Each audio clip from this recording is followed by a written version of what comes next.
Welcome to Baby Then What, the podcast you didn't know you needed for the real, unfiltered side of motherhood. I'm Amanda. And I'm Jessie, and we're just two moms of two in the thick of it. We're sharing the real and unhinged side of motherhood no one else talks about.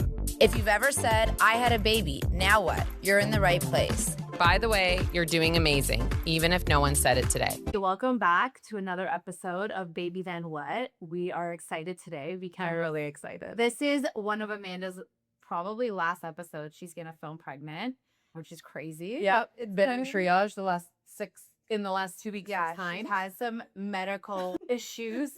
Some high blood pressure, baby coming out. You're gonna be a pro when you have to go to the No, they laugh at me now. I walk in and I'm like, it's me again. They're like, okay, take your pee, take your Oh my pee god! cup, The day that you give it, you're go to the bathroom, and here we go. But honestly, better be safe than sorry. And I actually felt guilty yesterday when I went in. I was like, I'm really sorry. They're like, no, you have to come in. So she's like, if your blood pressure again spikes up to 140/90, if you have one reading of it now, you have to come back. So and we went, didn't I go to triage after last filming? Yeah, because I told you. Jessie left. She looked at my ankle. She's like, you're swollen. I went upstairs. My blood pressure was up and I went to triage. Yeah. Crazy. Well, this episode's not necessarily about pregnancy. No. We are talking about the questions that you think in your brain, but don't They say out loud, but you guys sent them in. Let me tell you that you guys sent them in, and I was at triage yesterday peeing my pants while reading through them, while uploading them. I love that. So this is a no judgment episode. No. We're not going to judge your questions. We might laugh because it will spark something in our brain, but we are not laughing at you, and you can't judge us for our answers because we're going to be brutally honest. Yes. So we might say things that will offend people, but that's just And I want to preface again, we keep saying, and my husband keeps reminding everyone around me, I am not a doctor. Jessie is not a doctor. We are just two moms of two, almost three, and these are just our opinions. So do not take any of this as medical advice. No. Please. no. But definitely talk to your doctor if you have weird questions. Yes. And a couple things, if you haven't seen, Hospital Bag episode is live. Jessie's solo episode about being a working mom, it's unbelievable. Go check it out, is live.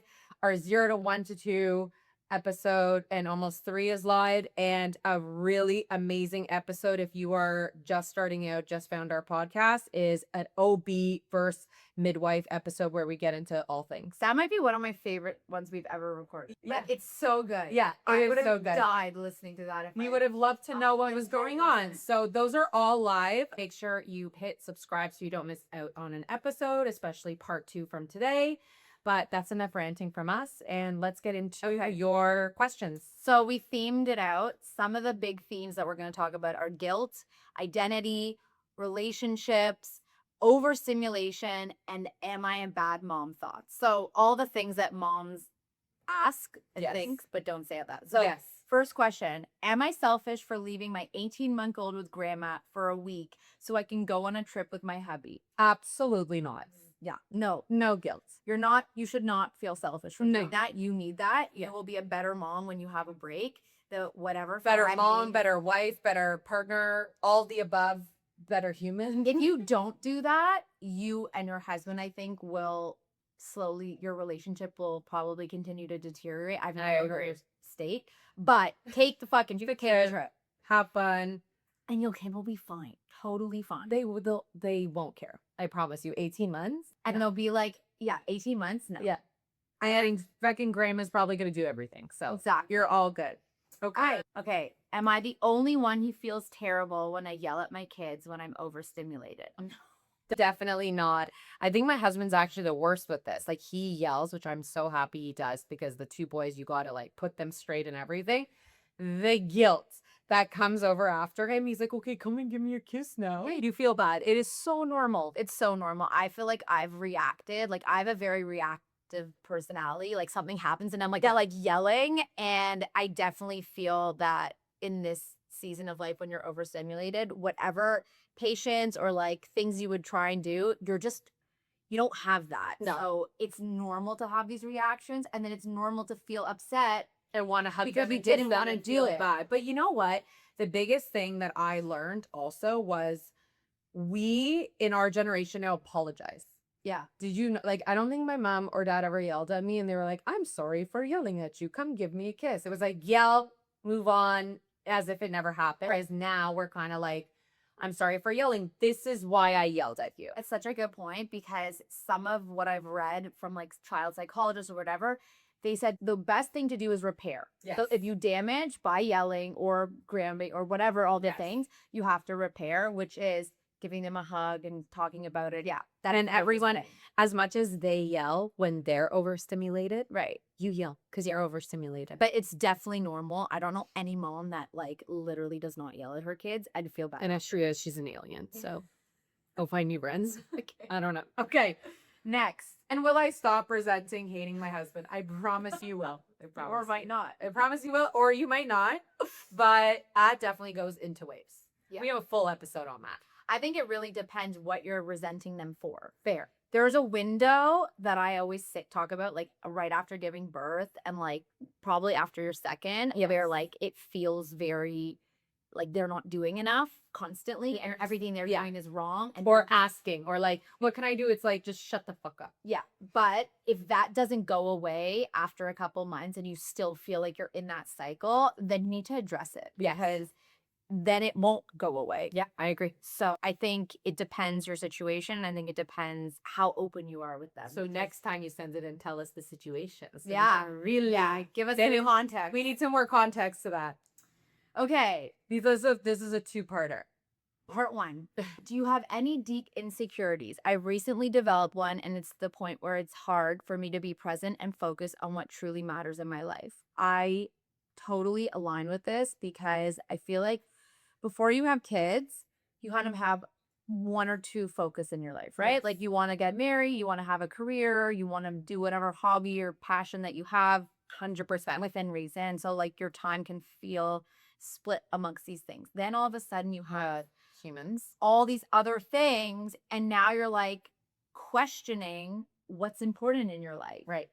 And then you can become insecure about your body, about your relationship, about your job, about your keep up anything. Everything. But I'm curious if it's any deep insecurities to us.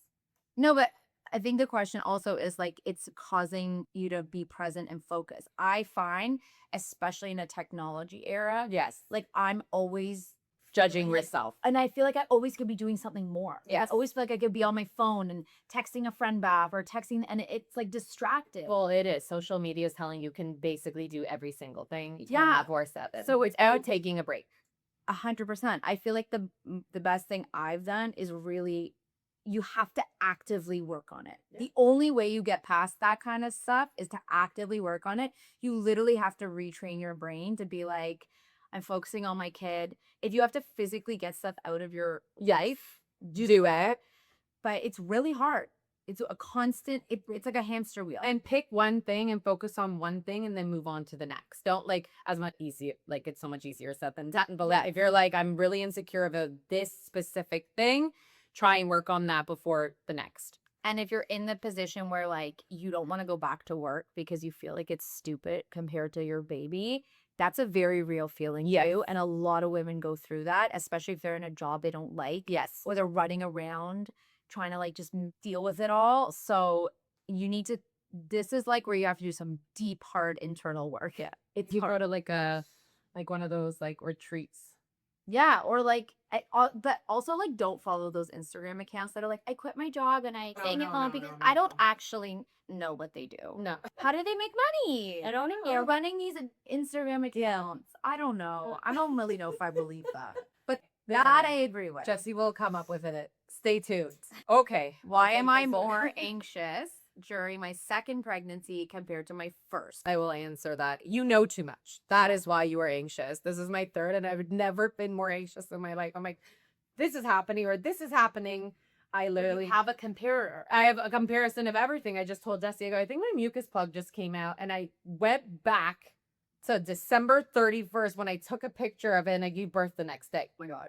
And it's the same. I was like, does this look the same? Is the sliminess the same? Like, same. Oh my God. So you know way more information as each pregnancy progresses. Yeah. You know what you're getting yourself into. It might not be the same, for example, labor but you know what you're getting yourself into. So of course you're anxious. Yeah. 1000%. Yeah, like ignorance is bliss. The first pregnancy, when you don't know Anything. you're not sure. I mean, obviously you're anxious because you're like, should this be, should I feel this? Should I not? But it's a different type of anxious. Now it's Absolutely. like, oh my God, is everything going to go okay? It's like, And then you also, the baby could be in different positions. So maybe Yes. on baby 1, you felt it at 19 weeks. The baby 2, you feel it at 22. So between 19 and 22, you're like, every what's day you're wrong? the baby's dead. The baby, like, 100%. Well, I had that, or your placenta. I had 2 posterior placentas.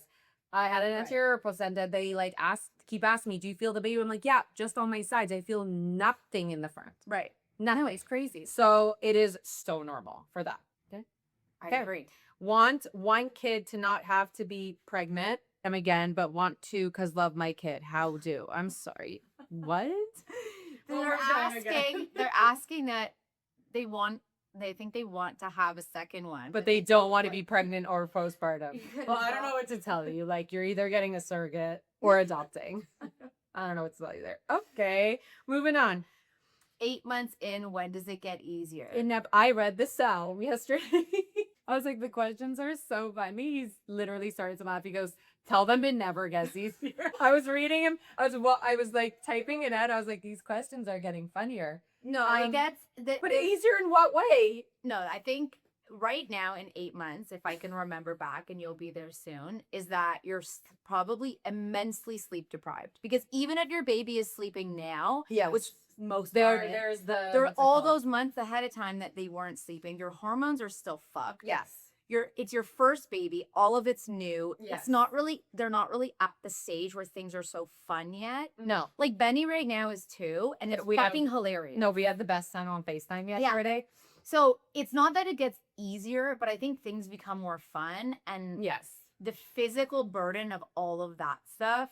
But it's not, I wouldn't say easier. I think you're just going into a different transition. Like, I think our 4.5-year-olds are definitely not easy right now. No, We're like, it's a different heart. Like, I would never use the term easy. no, I wouldn't call it easier, but I would say, I mean, or you could go with the mindset of if you're going with physical burden, like physically on me, I don't have to wash bottles. Yes. I don't have to schlep back and forth. I don't have to schlep a car seat. I barely have to schlep a stroller. No. Like, those things had become easier, but Yes. then I'm dealing with attitudes and tantrums, and They're you know, calling back to you. and they want to go this, there, and everywhere. Or you're like, please put on your shoes. And they're staring you dead in the face like, fuck you. Or they like look you right in the face and take their food and smash it on the floor and walk in the other rooms. You know, back to the question of what's easier, I think, yes, it will. relative. You will get better at doing parenting is really what happened. Right. Okay, that was a good one. When did your sex drive come back after your babies? I feel like I'll never get there again. Girl, I feel like mine's still gone. Mine's there. You're pregnant. I'm always in the room. I was so horny pregnant. That and after So- hello, I checked myself after 5 weeks and I was like, it's time to have sex. Everyone's different. It will come back. I think it depends. It goes through waves of firstly, or what after your babies. Okay, so mine, both of them, I wanted to have sex right away, but a lot of our friends took I'm months, not down. especially the ones who are breastfeeding nonstop every 2 hours on the clock, the pumping, the everything. You have to remember the boobs are inflated. You feel like shit. We totally get that. Don't make yourself crazy, and I hope your husband or partner is not making you feel bad about that. Mine had to get me drunk There you both go. times for me to be like, okay, I'm down. Yeah, And I get that. But in order don't feel don't feel guilty about it. It's gonna come at your own time. I would just track it, because a lot of things I've read is that like if you have a low libido, that means something might be off with your Yes. hormones. So if you're in the like normal range of hormones being weird, which is like I would say within 2 years of having kids, that's fine. If you're like after 2 years and you're still like not down, Like, is it your then a husband or should check. Like I'm going through hormone issues. Yes. It's related to my hormones. Yes. Once my hormones settle, maybe go eat Jessie will have lots of sex. yeah, right now I'm not having any third babies at the moment. Okay, this is maybe a Jessie question. Leaving baby at a daycare. Yeah, Benny's still not in a daycare. Yeah, he's not at a daycare. But okay, that's maybe more you question. Okay, so you'll do the next one. So leaving baby at a daycare. I love daycare. I'm so pro daycare. My kids both thrive there. Arlo started at 14 months. Ace I had to start paying, so he went at 10 months. I love it. I think the social skills were great. They did get sick more often than all my friends' kids that didn't start till like 2 years old.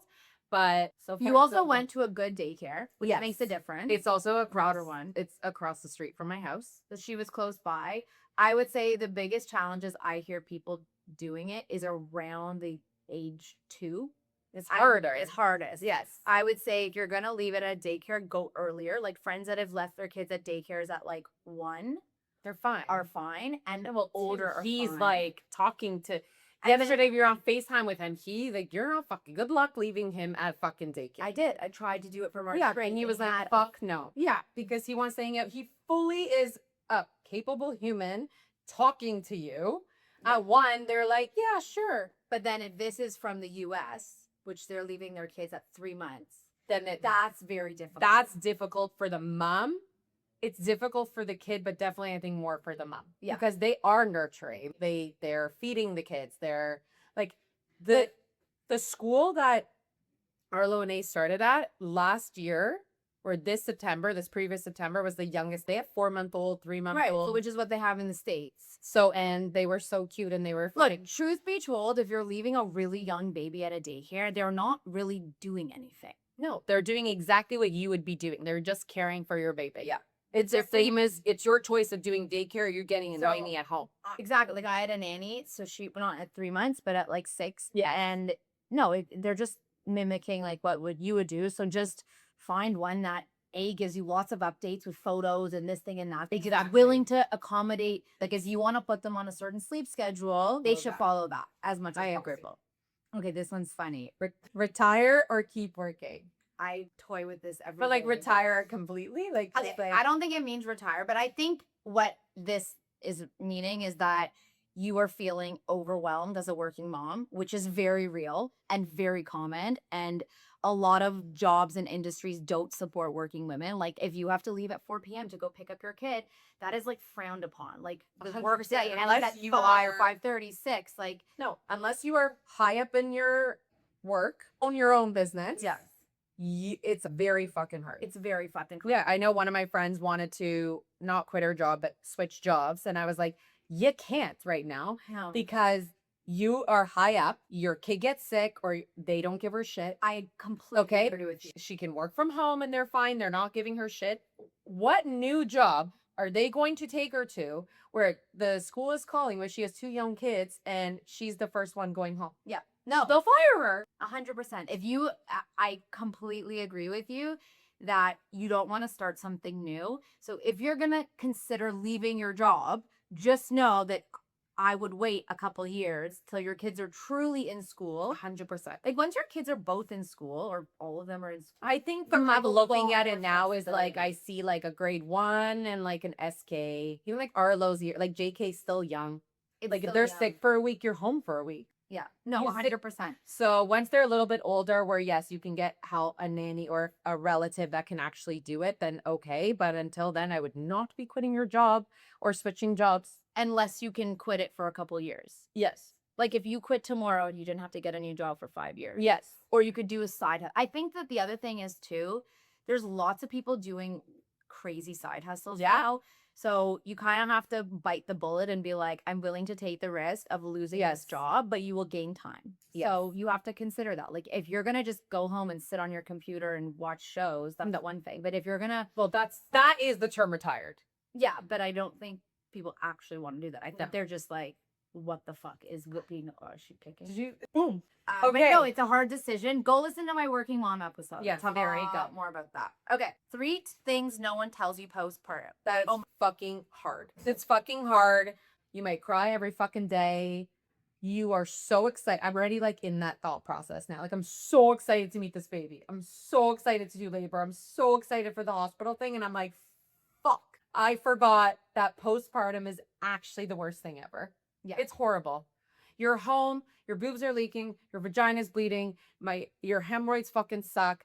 The fucking sweating of the buckets, your uterus is contracting. Yeah. Everyone's coming But to that's fuck- a good one. Yeah. You have period cramps.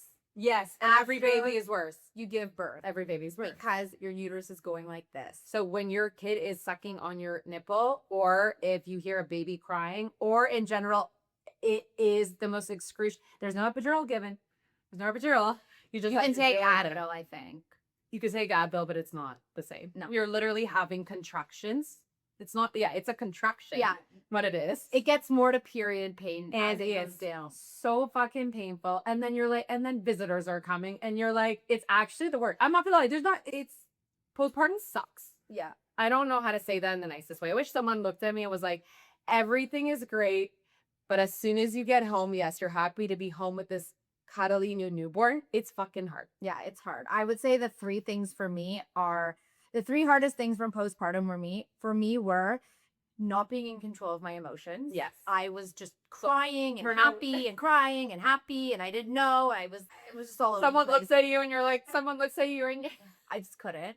The second thing was that no one really tells you how to care for your vagina postpartum. I No. think there's lots of people doing it now, but at the time there wasn't. And I think you really need to prioritize this. Like, do the sitz bath, take the hemorrhoid a cream, take laxatives so that your poos don't hurt. get a squatty potty, do whatever is going to, as much as you prepared, and I was just telling Jessie, just prepared my whole, there's one basket there, there's one upstairs, like make sure you are taking care of yourself. Yeah. Especially as a first time mom, your whole focus is on baby's gonna be fucking fine.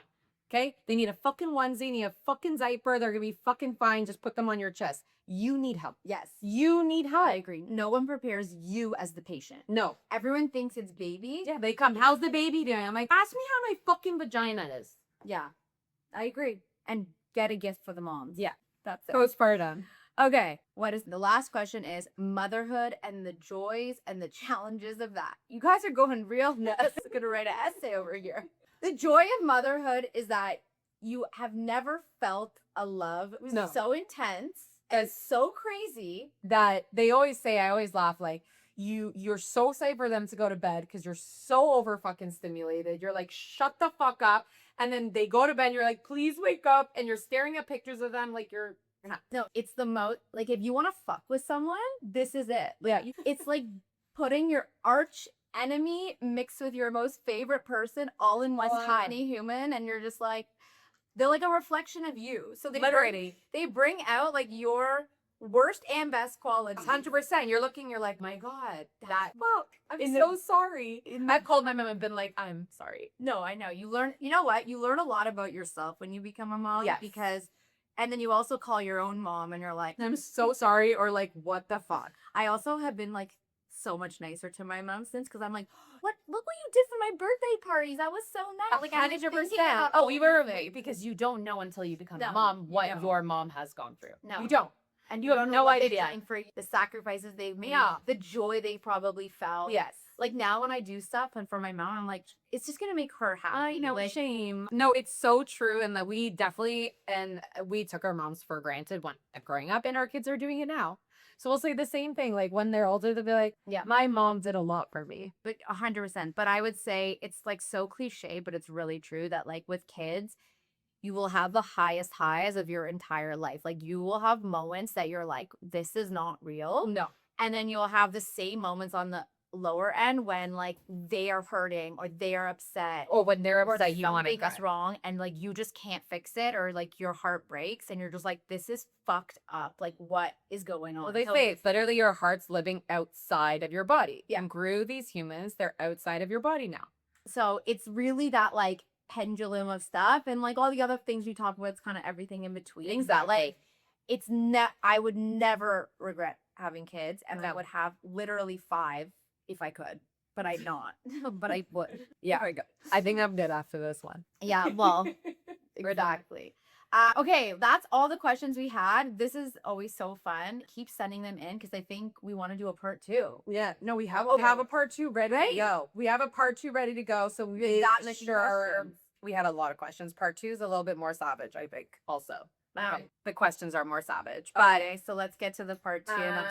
so make sure you're following us, Spotify, YouTube, wherever you listen to your podcasts, so you don't miss part 2. You're going to want to hear those. And clearly nothing was off limits, but next time maybe be a little bit more specific. Yeah, add more context. Add to more your context. question. I know that sometimes when I post the thingies on the boxes on Instagram, they don't give you much space. You can always send a DM and say this is for the question episode, because I don't think they give you enough space. But like, I want to hear the nitty gritty. Yeah, like give us the Not the backstory. dirt. Give us the backstory. Yeah, I want the dirt. Same. I want the dirt. If this episode made you feel seen, heard, all the above, send it to a mom, send it to your friends, And we will see you next week for part 2. Guys,